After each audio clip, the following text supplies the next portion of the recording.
So this is a really good question from my friend Nelson about kind of becoming a drum tech. His issue being that it's hard when you're on smaller tours, you know, because bands don't have a budget. And I get it. And that's really, really tricky.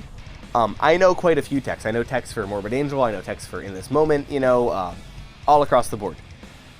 Where I see them getting opportunities is because they were doing this over a long term, and they brought a lot of value early on, right? So everyone I know who became a tech through sort of the traditional means, they wanted to be a drum tech, but they only could get on smaller tours, so they were a drum tech and a TM, and the merch person.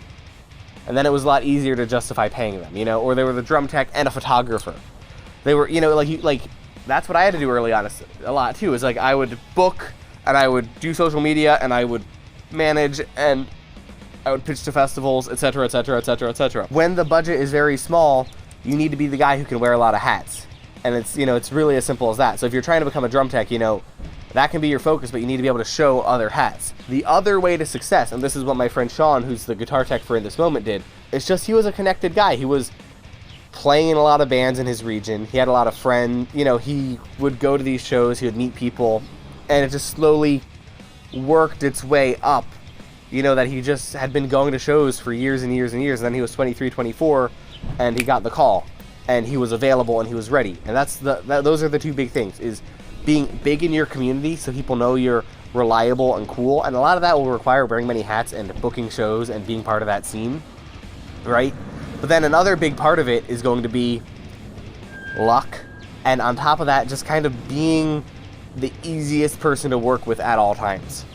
Right, so like you just don't want to be the person requesting, like being upset that you don't get a per diem or this or that or the other. You know, you just want to be able to get the call and go and do it, because at the end of the day, it's a question of supply and demand. There's a fuck ton of drum techs out there, but there's not a lot of people or not a lot of bands who can afford to bring out a drum tech.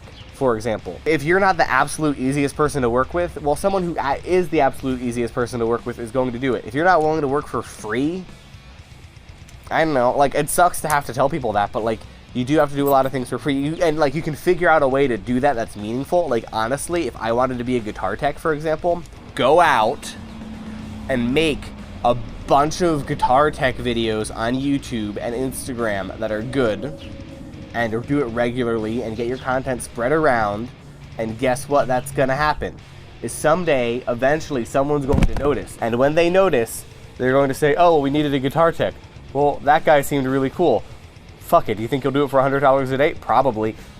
And you just fucking jump on it. You do it. Or, you know, you make friends with bands who come through town and you offer to drum tech them for free. You take a video about it. Cool, awesome. Well, now, and you get them to post about you. That's important. Then suddenly people are like, oh, this guy's like actively out there doing it. And you were just doing drums for your friend, but you still did drums and you still have social proof of it. And if people see that and you've got this whole brand behind it, there's going to be a lot of value coming out of that. So, I don't know. Those are kind of my thoughts on if you want to become a tech person. At the end of the day, my friend Vince from Metal Blade said it best. If you want to work in the music industry, the best thing to do is start working in the music industry.